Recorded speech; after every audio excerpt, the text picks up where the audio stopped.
Hey guys, it's Sarah Tara. I'm here with Uranus, August 2021. Comment, like, subscribe to the channel. I do monthly videos by planet, not zodiac, although I put the zodiac in there. And then I do other readings, book club, things like that.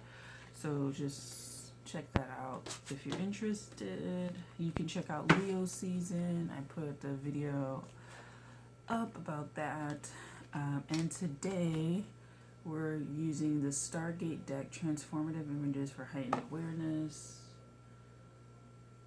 Because I feel like Aquarius is just like very alien. So we're going to pull one from this deck. Let's maybe do 1 and 1, see how that works. Okay,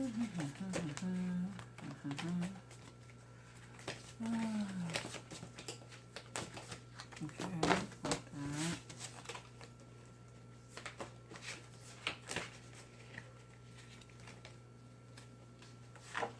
Yeah, I want that one. Alright.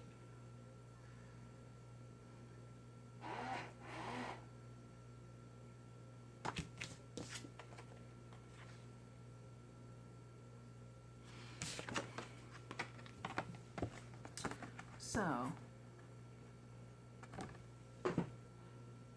feeling like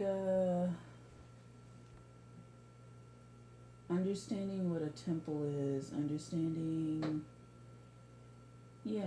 what a temple is, understanding what a ritual is, understanding what ceremony is, understanding what pilgrimage is, understanding what divination is, learning about this stuff, what religion is or spirituality is.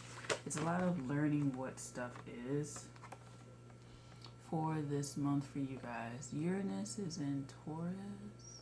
Yes. Uranus is in Taurus still. It's going to be there for a few more years.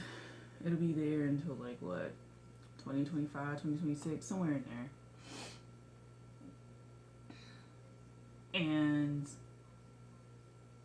you're meant to kind of learn about these things and kind of feel like rituals and things like that.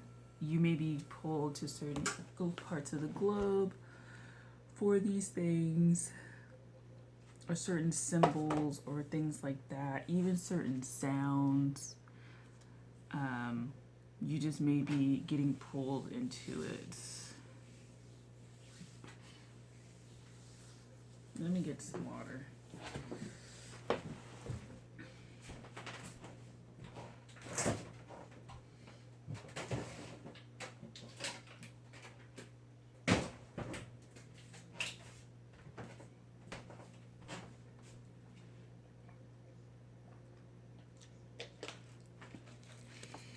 And if you hear anything slightly, like a voice slightly, the TV is like on Murder, She Wrote. It's like one of my favorite shows. Anyway, but learning about, I don't want to say extraterrestrials, but I think just energy in general, how things connect to energy, how maybe ancient civilizations connected with symbolisms if they bring this power through. I think it's kind of having that sort of knowledge. So let's just read what these say.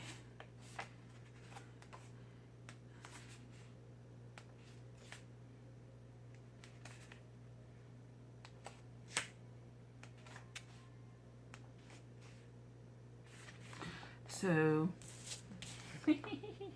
I kind of thought this was this. This is from Dogon tribe. Dogon. I really fuck up the pronunciation, but they're in Mali, and they're actually pretty well known for their spiritual practices and beliefs. The reason why I said that is because I saw these down here, and I was like, I feel like I've seen this before. That's where it's from. So, and I learned about this from, I went to my Reiki teacher's home for like a party, and there was someone who was doing like shell reading I forget. It's specific, but it's from this tribe, I believe. And she like a princess for like 2 years or something like that. And she was talking about what I'm about to say. So the Dogon of Mali have a sophisticated knowledge of Sirius, the brightest star in our sky, and its satellites Sirius B and C. The Dogon's knowledge of this system has baffled scientists since Sirius B is invisible and the Dogon have no modern technology to track the movement of stars. Rude shit. They were taught by visitors from Sirius, and she actually said that, like, something about, I guess when people ask, they're like, we were taught by these people that came to us. The cosmology of the Sirius system guides the Dogon's sacred and secret traditions, which are the source of their religion and a basis for their daily lives. In the center of the Stargate is Sirius, rising with the sun. This image is an activation point for energy coming from this star-top planet. The background depicts the star formations and constellations painted on ceiling murals and house walls. The snake at the bottom is for transformation on this journey. The star brings with Kanga headdresses are part of the Sigui. Oh God, I should have looked this up. Sigui ceremony, which is held every 60 years for the rehabilitation of the world. The beings are the guardians of the gate. Activation of the cosmic heart of Sirius. Meditation is focused on a golden thread extending out from your heart and soaring into Sirius, the brightest star in the night sky. Receive the light and energy from this star. So yeah, it's definitely, I guess, time for you to get activated. And I'm particularly drawn to the part where they said that it's a rehabilitation for the world. And so for a lot of you guys, because Uranus is also in Taurus and it's that rebelling, you may feel the earth rebelling. You may feel like you want to rebel in terms of how you treat the earth, doing something you have not done before. The only thing I say with like Uranus, Aquarius energy is that, I mean, like rebellion is always built into the system. It doesn't matter if you're rebelling against the system anticipates your rebellion at some point. It's almost like it pushes you to rebel, and then it's like, okay, all right. And then you kind of go into Neptune. It's kind of like Saturn pushes you to the breaking point, and then you like rebel, and then Neptune comes, because then you have to learn, is this what I'm fighting for? Like, how do I get through this? Who am I? Like all this identity shit. And then like Pluto, like you kind of figure that out, and then you like finish the transformation, and then you start over with the sun. So yeah, there you go. And then this is the second one. I think these are really pretty. I got this on eBay. I'll link my deck review, I guess.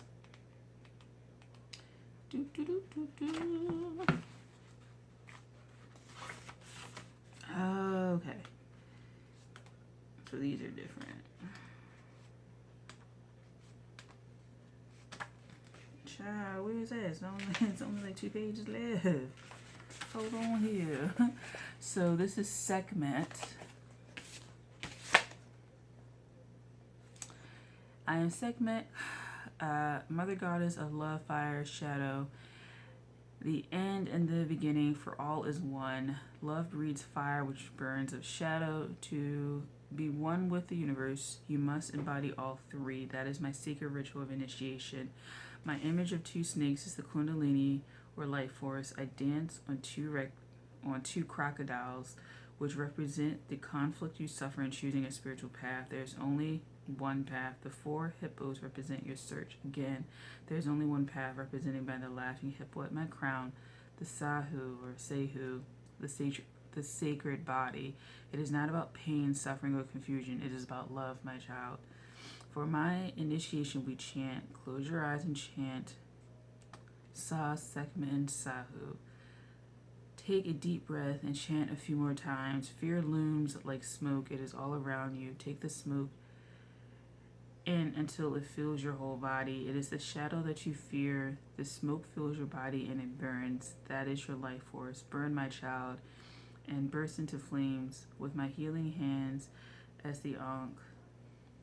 I put 2 red snakes at the base of your spine. Moving slowly, they intertwine up your spine. They move to your throat and braid into figure 8 around your throat, the sacred knot. The braided snakes transmute the shadow energies to heal and empower you. Whenever the shadow appears, activate your red snakes by the chant and repeat the meditation. They will transmute the energies. Gradually, you will not be affected by discordant energies. Love and fire from beyond and within you all. Sehkmet. So essentially they wrote it as though it's her speaking. Okay. So there's that. I don't know if you can like pause it or what, but there's that. And then there's that here. And then I'll like show you guys this one.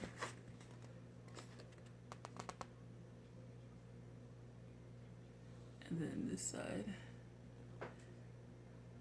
Okay. So yeah, I think, and it's kind of funny because like I was holding this and reading this and my hand got really stiff as if I needed to like really hold this shit up. Like, hold this bitch. Like, hold this. So essentially, yeah, it's time to connect with some divine energies that are coming through. For a lot of you, Sehkmet, I guess it can be important. So study that, look into that sort of culture or that lineage. There may be a lineage of like magic or something like that that you need to study. Even with the Dogon tribe stuff, maybe like you need to go, maybe you need to really learn and intensely find a practitioner, something like that that's really helpful, connecting with that, serious stuff like that, and just making sure that now, if you're someone like me who's like getting deeper into, I think, more the spiritual practice side as opposed to simply reading, which is great and it has its own, it has its place and stuff like that, being a tarot reader, but to develop a sacred practice really requires a lot of time, energy, and it requires a lot of you getting out the way and allowing spirit to work through you as a being and go through those shifts around your natal chart and around the planets and experience those transits as they're happening. And particularly I think with that Uranus transit and the Pluto transit that are in Earth, like it's a great time to see your world actually change, because you have 2 planets of change in Earth. So to literally see your world change, to literally see the alchemical structures change around you, right? Like your environment change as a result of your thoughts and your subconscious being freed, and literally having like physical change, right? The synapses in your brain, areas in your brain lighting up, connecting with each other.